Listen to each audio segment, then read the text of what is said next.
Урматтуу кесиптештер. Кыргызстанда мыйзамдуулук жок дейбиз го. Мыйзамдуулук ушул жерде жок. 40ка жетпеген депутат отурабыз. 70 каттоодон өттү деп атабыз. Кимди алдайбыз? Кимди алдайбыз айланайындар? Эгер ыйман, мыйзам ушул жерден башталбаса анан элден кантип талап кылабыз? Кимдин көзүн боёйбуз? Эмнеге ушундай мамиле кылабыз? Мен өткөндө Улам мырза сизге айттым. Биз регламентти бузбашыбыз керек. Кээде өтпөй калган токтомду кайрадан добуш берип деле өткөрүп атабыз да. Баарына көз жумуп келатабыз. Эгерде жамандыгын алып бирөө конституциялык сотко берсе, биздин чечимдер жокко чыгып кетет. Жок дегенде өзүбүздүн абийирибиздин алдында өзүбүз таза бололучу. Башка жактан талап кылаардын алдында өзүбүз ушундай таза бололу. Анан чакыргыла деп кайра айтып берген менен чакырганда эмне бала бакчанын балдарыбызбы? Келген киши келди, каттоодон өткөн киши өттү.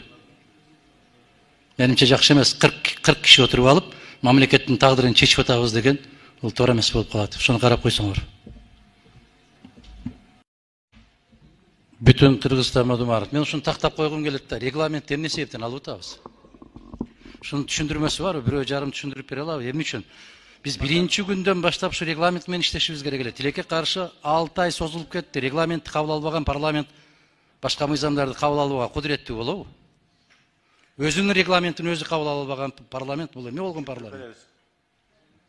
Адахан Кимсанбаевич, сунуштар келип чыгып атат. Өзүңөргө белгилүү болгондой азыр Кабмин менен Жогорку Кеңештин ортосундагы байланыш жана берген тапшырмалардын актаруусу боюнча маселелер келип чыгып атат. Регламентте Жогорку Кеңештин өкмөттөгү өкүлү каралган. Ошол маселе каралып атат. Депутаттардын ичинен бирөө болсунбу же аппараттын ичинен бирөө дайындалсынбы деп. Ушул жерге чыгарып эле чогуу эле чечпейлиби аны эми эшик артында кылбай? Ушул маселени комитетте карап, анан ар бир сунуштар комитет аркылуу кирет. Ошол себептен кирбей калыптыр, кайрадан Марлен Абдрахманович сунуштап атат. Менимче Марлен мырза жок экен, мен айтайын дедим эле. Министрлер кабинетинде Жогорку Кеңештин өкүлүнүн отурушунун түк кажети жок да. Могу жерде отурган 90 депутат бүт баары өкүлүбүз. Не кажети бар дагы бир башка бир структураны ойлоп таап, бир көпүрөнүн эмне кереги бар? Түз эле сүйлөшөбүз, арабыз 30 метр го. Не кажети бар андайдын өкүлдүн? Ушуну Талант Турдумович каралган регламентте бар. Талант Турдумович, макул, ал кезде каралганы туура болгон, себеп ал кезде парламенттик башкаруу эле. Практикада эмес, кагазда, конституцияда ошондой эле. Ал башка структура башка эле. А бүгүн башка конституция менен жашап атабыз да. Бүгүн кажети жок, ошондуктан ушул сыяктуу маселелерди эшик артында 2-3 киши башын бириктирип алып чечпей эле парламентке алып чыгалып, кенен талкуу кылып, ушул жерден чечилиш керек. Ар бири добуш берилиш менен чечилиш керек да. Аны 2 киши отуруп алып чечеби эле. Менимче тез аранын ичинде регламентти кабыл алып, парламент толук кандуу иштеп баштамайынча, ыйлаганыбыз ыйлаган. Алмаз Акымжановичтин 4-чү дептери башталат, ал жаза берет. Майнап чыкпайт андан. Мага түшүндүрүп бергиле, ким ушул регламентти алып салабыз дегенге кимдер макул болуп атат, кийинки жылдырабыз дегенге эмне себеп болуп атат?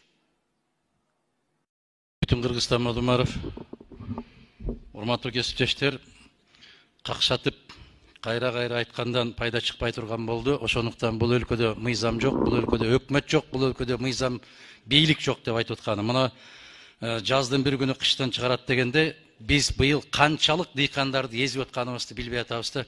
Могул жерде кайра кайрылуу келип атат. Лейлек районундагы Кулунда айыл боюнча жер семирткич бүтүндөй буулуп калган. Алмаз Акымжанович. Бул тойбой койду бул посттор.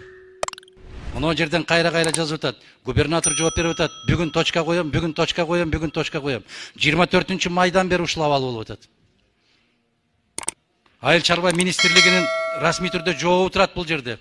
Жеткириши керек, барыш керек деп. Дыйкандарды какшатып бүттүңөр садакалар, айланайындар. Эми Талант Турдумович, бул жерден айта бергендин пайдасы жок болуп калды. Мен сіздерден талап кылам, эгерде ушул жердеги отурган бардык депутаттар бизде дыйкандар бар деген болсо, бүгүндөн калбай айыл чарба министрин чакырып, ГКМБсын чакырып, баягы бажы кызматын чакырып ушул жерден чекитти коюшубуз керек. Какшап атат, какшап кыйкырып атат. Мындан ары кимге кайрылыш керек? Качан алат бул постторду? Мен Өзгөн районундагы Кемпирабад боюнча 900 киши кол койгон кагазды дагы көтөрө элекмин. Ага кененирээк убакыт берсеңер көтөрөм мен. Мен эскертип коем, Алмаз Акунжанович. Азыр бышып ичинен бышып келатат, төмөн жактан бышып келатат. Бир күн жарылат, аз калды. Мен бүт президенттерди ушинтип эскерткенмин. Аз калды садагалар, аз калды. Элдин канын какшатып бүттүңөр. Мына ушул ар бир кишиге ким канча кап алат, канча килограмм алат. Айыл өкмөттүн башчысы жалдырап кайрылып атса дагы өткөрбөйбүз деп өткөрбөй турат. Бул не деген өлкө? Бул не деген мамлекет? Ушундай да бийлик болобу? Өз элине ушунчалык карасанатайлык кылабы? Жай башталды. Жазгы талаа жумуштары бүттү. Эртең ким багат?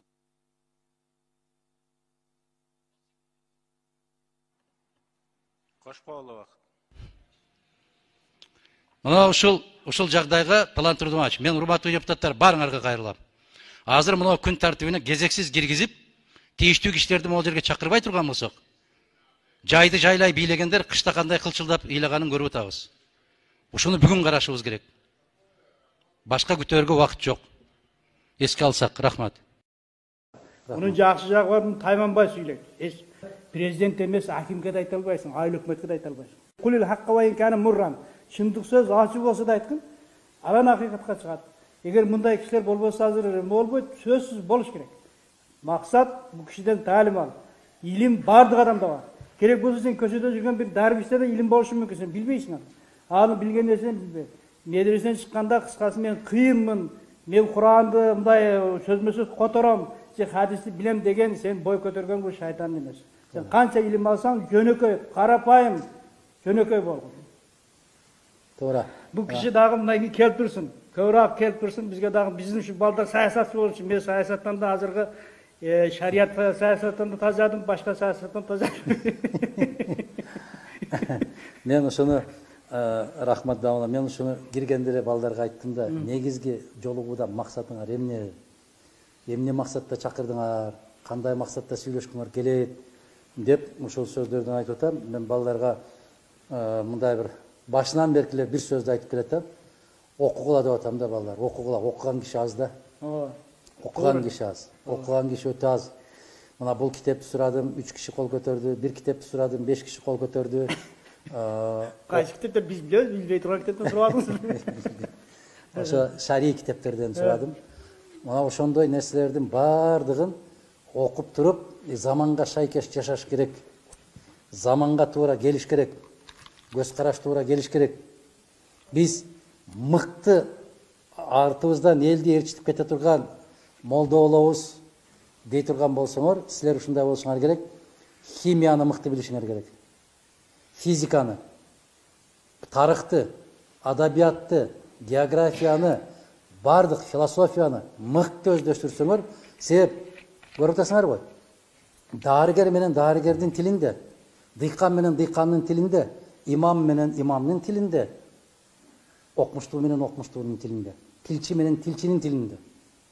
Ошол бардык тарабынан бирдей сүйлөшүп алганыңарда гана артыңардан элди ээрчите аласыңар.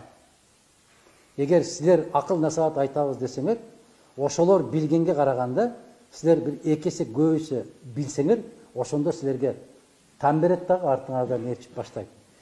Мыкты шарияттын илимин, мыйзамын мыкты өздөштүргөн бирөө болушуңар мүмкүн. Эгер коомдун мыйзамын билбей калсаңар, анда жана сөзүбүздүн башында айткандай, эки башка көз карашта болуп кагылышуу башталат. Кагылышуу болбош керек. Мына саясат деген эмне дегенлерди айттыңар. Биздин ошол пайгамбарыбыз Мухаммад саллаллаху алейхи ва саллям мыкты аскер башчысы, мыкты салык башчысы, мыкты тарыхчы, мыкты адабиятчы, мыкты азыркы сөз менен айтканда, баягы жүрүш туруш, каада салт дегендей мыкты жанакы протоколду билген.